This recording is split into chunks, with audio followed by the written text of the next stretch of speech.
Hey guys, it's Rafi, and today I'm playing a pretty solid game here against a pretty good player. Yeah, so let's play this. So he's played c5 right away, and now he plays e5. We will continue normal moves here. I think I will play e4 next to try to really take over as much of the center as possible. I will play c4, knight c3. Oh, that's interesting.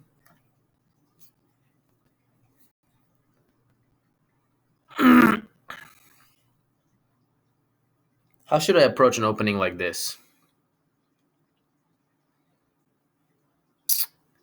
I guess just ignore it and play normal moves, normal natural moves. I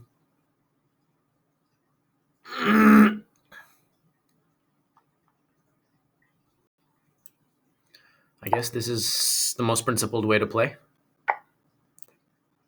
He helps me develop my pieces. Can't complain about that.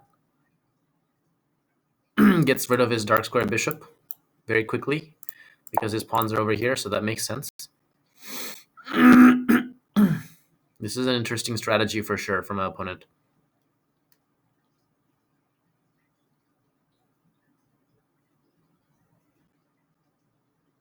So he wants to play for a quick f5. I can see what's going on here. Okay. I understand. We're ready for that. We are absolutely ready for this battle. It will be some sort of a King's Indian style attack here going on.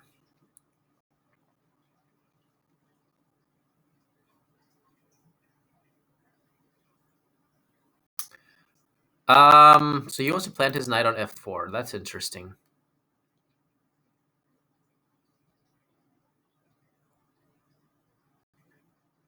Do we let him do that?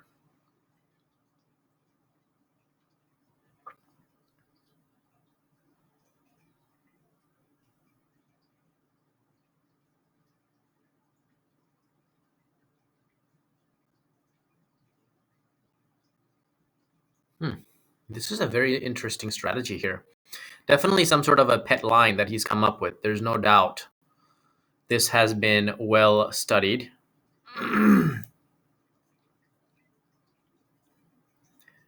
Let us go ahead and take away this f4 square from him for now.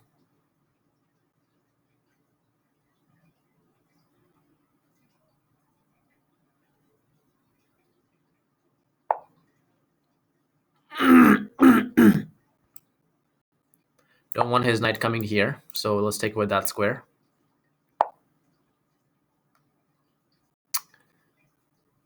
Let's now offer him maybe a queen trade with queen g5 next. And then we'll run h4, h5 if he doesn't take the trade.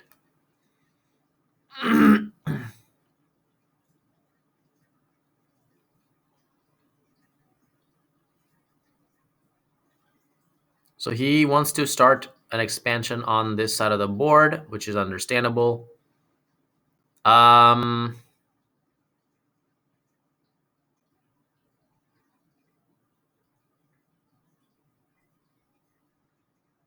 thinking about two possible moves here. Queen a5 is one.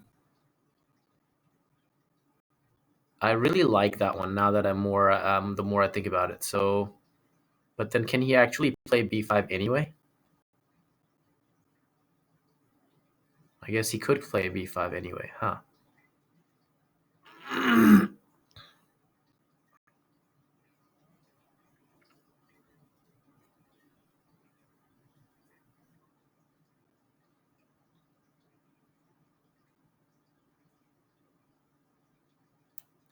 Let's go for the queen trade idea here, going this way.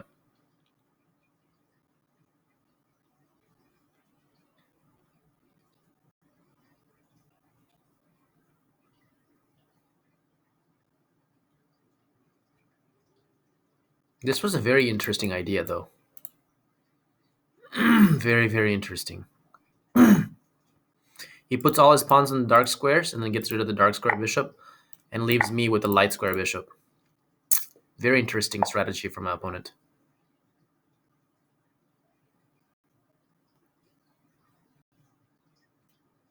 I think I'll return this way.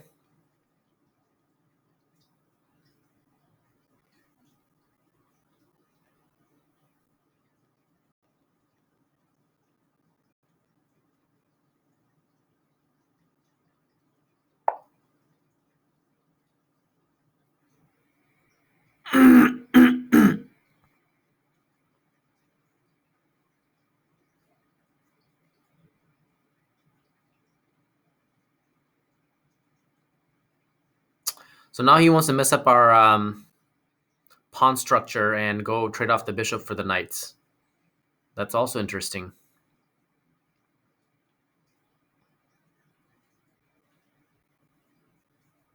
Very, very interesting. Very positional play here going on.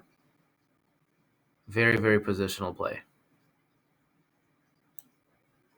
Let's regroup a little bit here. I'm pretty sure he'll snap this off, but if not, we'll play f3.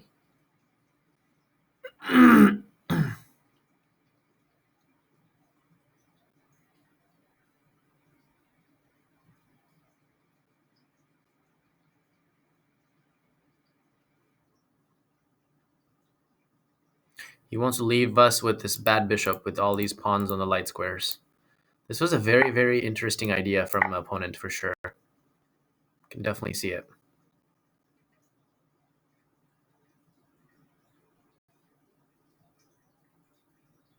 So it's a close position. He's got the two knights. We have the bishop. But hopefully we'll be able to get some good play in here shortly.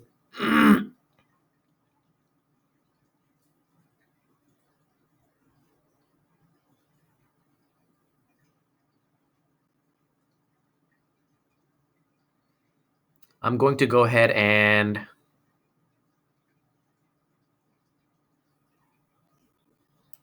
keep this knight out of this square here first. And take on c4 maybe with my knight to hit d6. And f4 is also in the play now. Along with bishop g6 is an idea.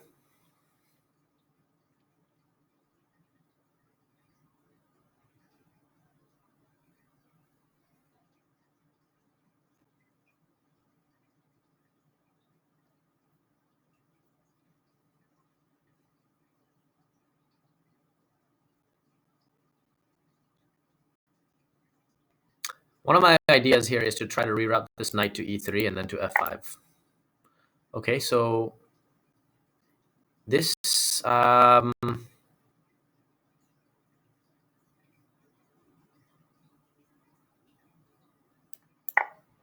he is getting this square to come here, though. That's for sure. That's happening.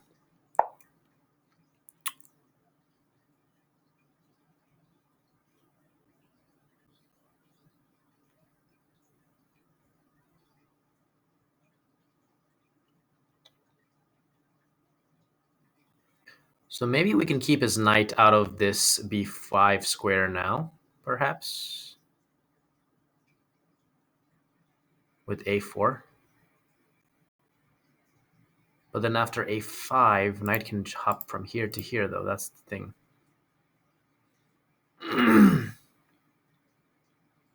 b4 is an interesting move here as well.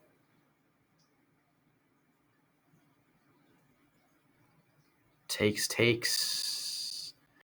I kind of like the look of b4, actually. Let's just get rid of this b pawn so that it does not become any kind of liability in the future.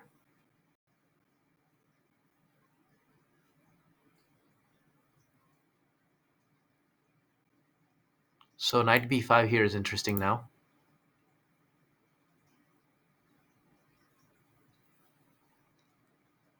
Or maybe he'll take first and then play knight b5 or something like that. Try to get into this square.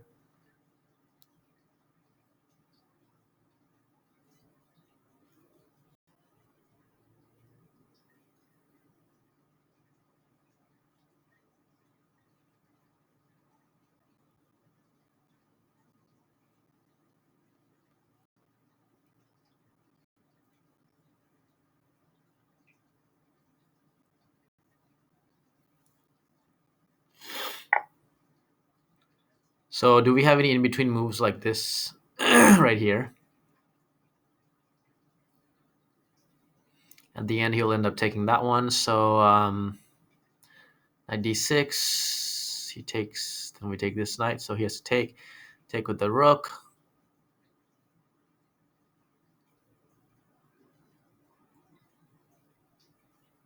Ooh, knight b6 here. That's a strong move. Hits the rook.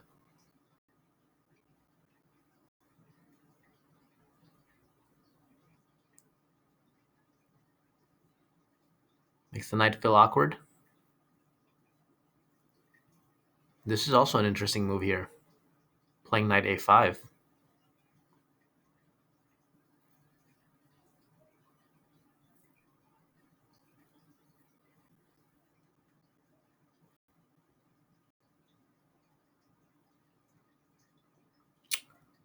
I like this slight most.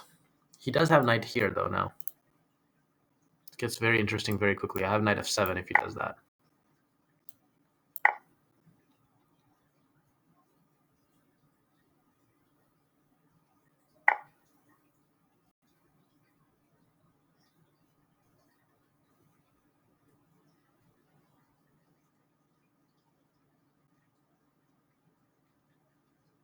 Now, I will win this pawn, I hope.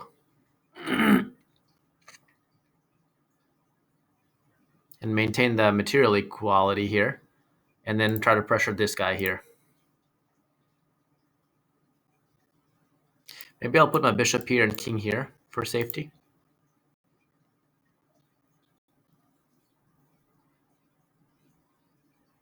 Rook b6, takes, check, king g2. You can attack my bishop, bishop f3. I do have this passed pawn now. That's a good thing also for us. So I think overall this combination definitely favored on my side here. He does have this passed pawn, but I mean, it's gonna be a weaker one because it's well defended. But yeah, if I can get my rook behind the passed pawn, it's definitely a goner. And hopefully I can try to slowly expand on this side of the board somehow. Maybe my bishop can go to c6 at some day. That would be a great square for my bishop. Rook c6 is also an idea in this position for sure. If he does that, I will...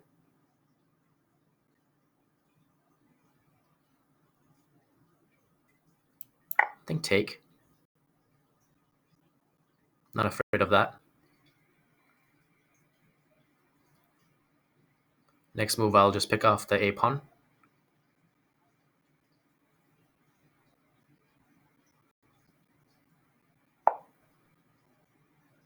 So he attacks that guy. If I take, he takes, then he takes this pawn.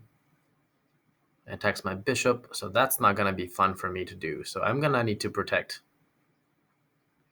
But if I protect this guy, then my bishop will be an issue.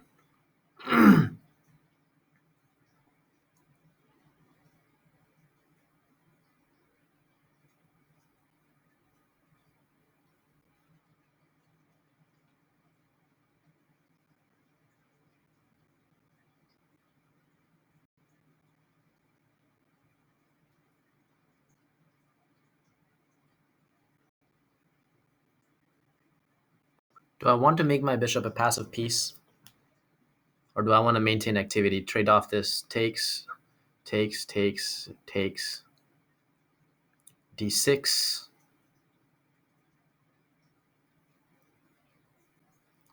Takes, d7, check. Okay, let's see. Takes, takes, takes, takes, d6.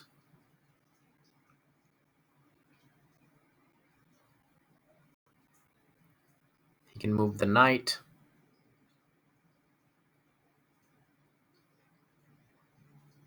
d6, rook here, d7.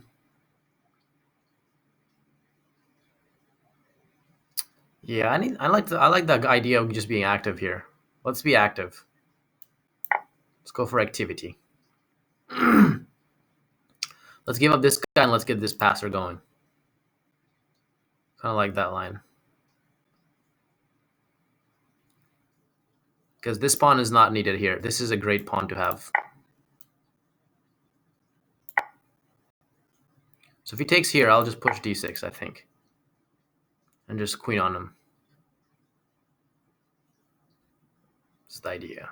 Pass pawns, push them. Do we move the king out of the way first? I guess the king is not really coming anyway. If he plays king f8, he's getting checkmated. So we'll just continue our journey this way. If the knight moves, there's always check here, followed by bishop here, pinning the rook to the queen. I mean the king. Unless knight f8 happens, in which case he'll lose the bishop, I think. Or sorry, he'll lose the knight because I'm just going to threaten the queen. And if he plays this, I'll play here. King f8, I'll check, and then I'll queen, I guess. Oh, so that's not going to work so easily, huh?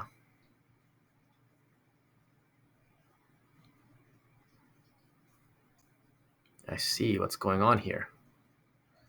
Here, then... I mean, I pretty much need to play this move at this point. Like, I need to push this pawn. That's for sure. There's no need to delay this. The pawn needs to just queen.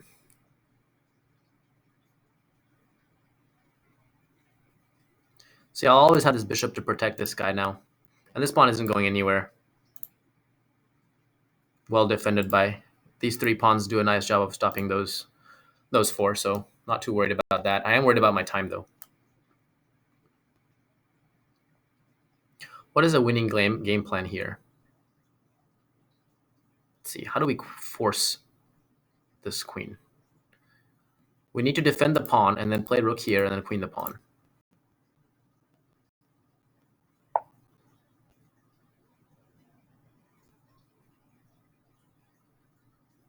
Check king e7, queen.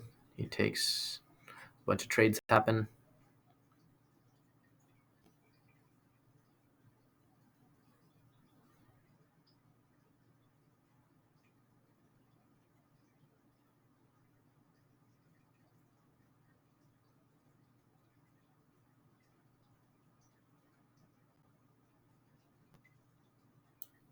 I guess I will protect this way.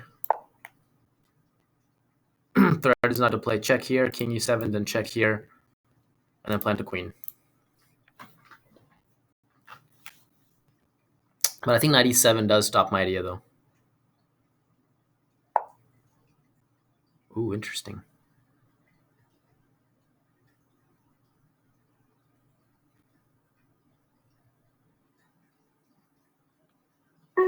And now if I play here, then what is happening? Plan is to give a check here.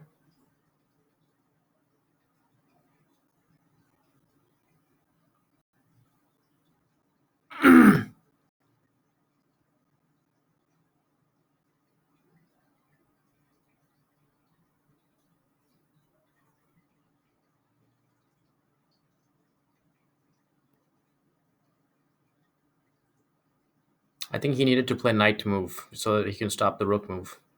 That doesn't really stop the rook move, actually. After knight e7, I can play rook here anyway because he can't take it. I'll queen. So he's actually in... I think he would have been in trouble even after knight e7. So now he pretty much has to give up an exchange. He has to take the pawn. And hopefully I can convert that endgame against the knight. It won't be easy, but it's doable. I think. Don't quote me on this, but I think I can win that endgame. Like if he doesn't take the pawn, I'm just going to queen, I believe. Not seeing it unless I'm missing something obvious here. Pretty sure I have to take this.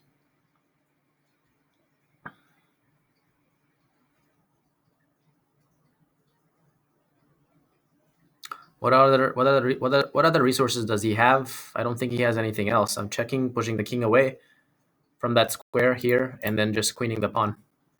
So he pretty much has to give up the rook. And after king takes, I believe I can play rook here and get another pawn.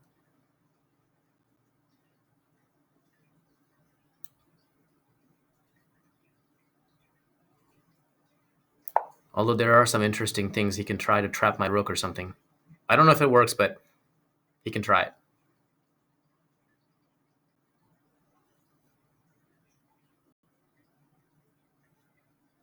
Not sure if it works, though.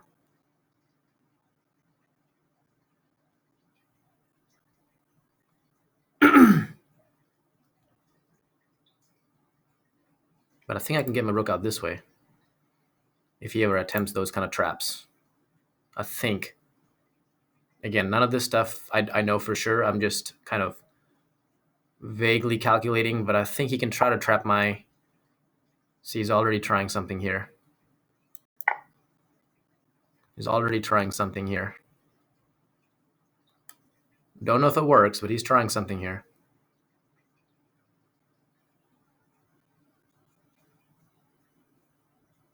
I can try to go for this pawn next.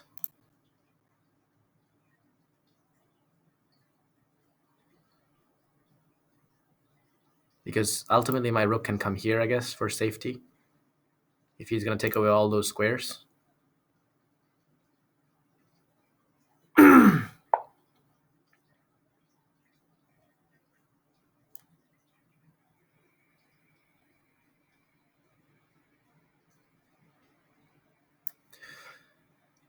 Oof.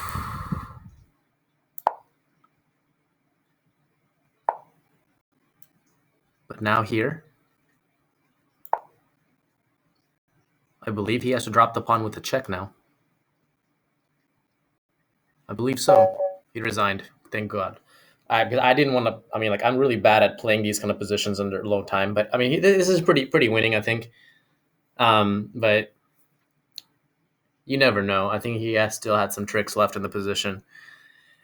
So I think it's a little premature, the resignation, but it's pretty lost. With more time, definitely I can win this position. But with time pressure, with less than a minute left, it can be tricky because knight can hop around and threaten all types of forks, and I still have to queen a pawn or something. It's not the easiest. It's not the easiest for sure. But in any case, let's quickly go over this and let's see how we could have improved our play possibly. Looks like we did make a blunder and a mistake. But our centi pawn loss was pretty good. So hopefully, seems like for the most part, we played pretty accurately. Okay, so he just played c5, which is an interesting way to play this against d4. Seen this before, but luckily I remembered the best move, which is d5 to push through.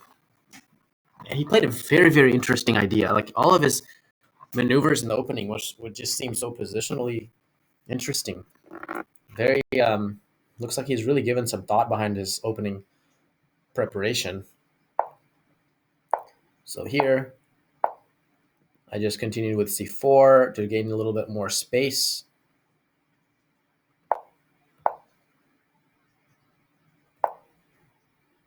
Ooh, wow. Computer really likes this idea of bishop g5 as well. And it looks like it's a standard opening. Lots of games from the Masters and from this position, interestingly. After bishop g5, that is so cool. A lot of GMs have played this. That is really interesting.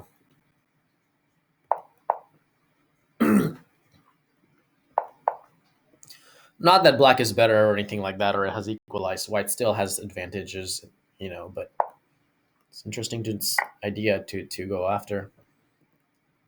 So yeah, so here I just develop.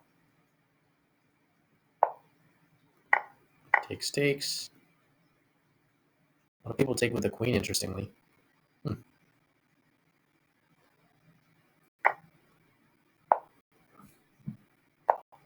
Bishop d3, castle, knight g6. I played knight e2, trying to keep his knight out of this f4, but I guess I could have done that also with g3. I didn't really consider that move too much, possibly because he has a light square bishop, and I don't want to weaken my kingside structure just yet. So don't want to let his knight get to the b file on b4, so I played a3. Queen d2, idea was to play queen to g5. Plays a6, trying to continue to expand on the queen side. Continued with queen g5. He trades. Plays this way. And yeah, I played the right idea by moving the knight, I believe. That's good. So then he gets rid of this guy, leaves me with a bad bishop versus 2 knights in a close position, which is definitely positionally a good idea, but computer is still showing an advantage for me here because of my space advantage. And his knights, especially this knight, either knight, honestly, just doesn't have that many good squares. This knight can come to f4, but after I scoot back, I can kick him back with g3. But if he can get this knight into d4, something like this, definitely he's going to have some advantages.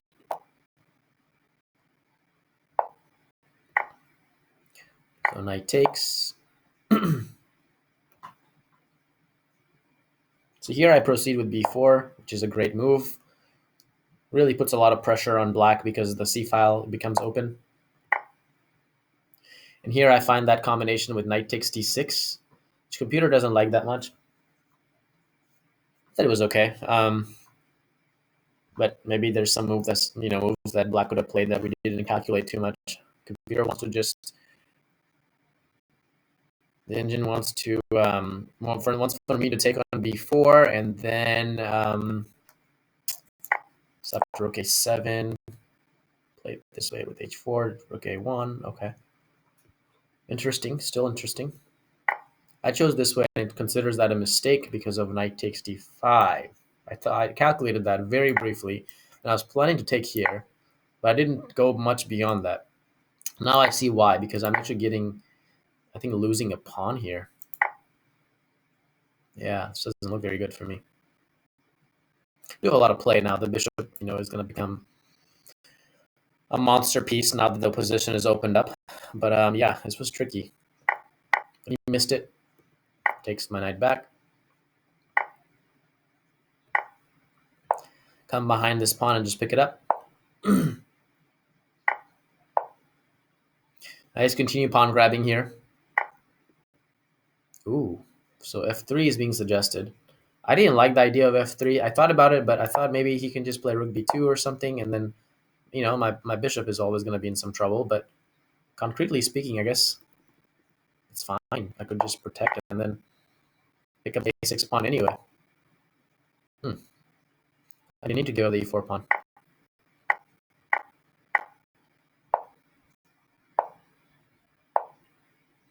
So knight f8 was the move. Okay. I guess he's just in time to hold everything together. So after here, I just don't have enough time to do both. So if king here, and I try to go here, he can just take the pawn now. That's cool. That's really cool. He has that tactic. So here I engine suggesting to take here and take here, which is a dead draw. Pretty much a draw. Okay, good to know that I missed that. But he didn't defend correctly. He obviously messed up here. Oh, that's interesting. Bishop c4 was interesting, hitting this guy. I pushed, played this move, which pretty much loses, I feel like. Played the most accurate bishop b5. He played here, now here, and there's just no way for him to stop the king rook e8 move. There's nothing he can do. He has to give up the rook for the d7, which is what he does, and then find some couple more accurate moves to pick up a couple more pawns. Kick this knight out, and yeah, then this is easy now. Convert. Say he tries to protect this way. Lots of ways to win. I guess the easiest would be just to push these past pawns here.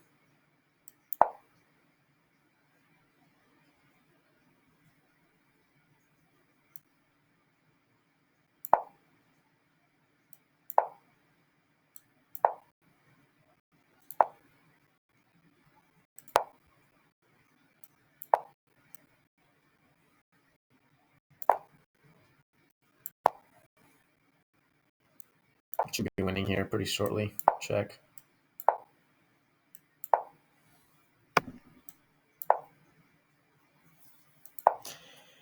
like I said, this is what I was hoping the game was. I mean, I was expecting the game to continue. Like, I thought he was going to put up some resistance and try to stop these two pawns and try to play out a knight versus the rook endgame or something like that.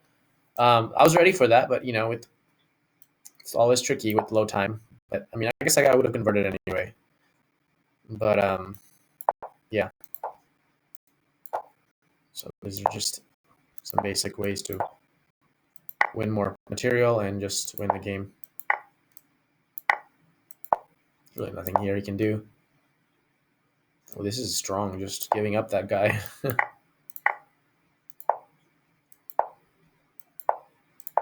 That's really cool that I have these kind of resources.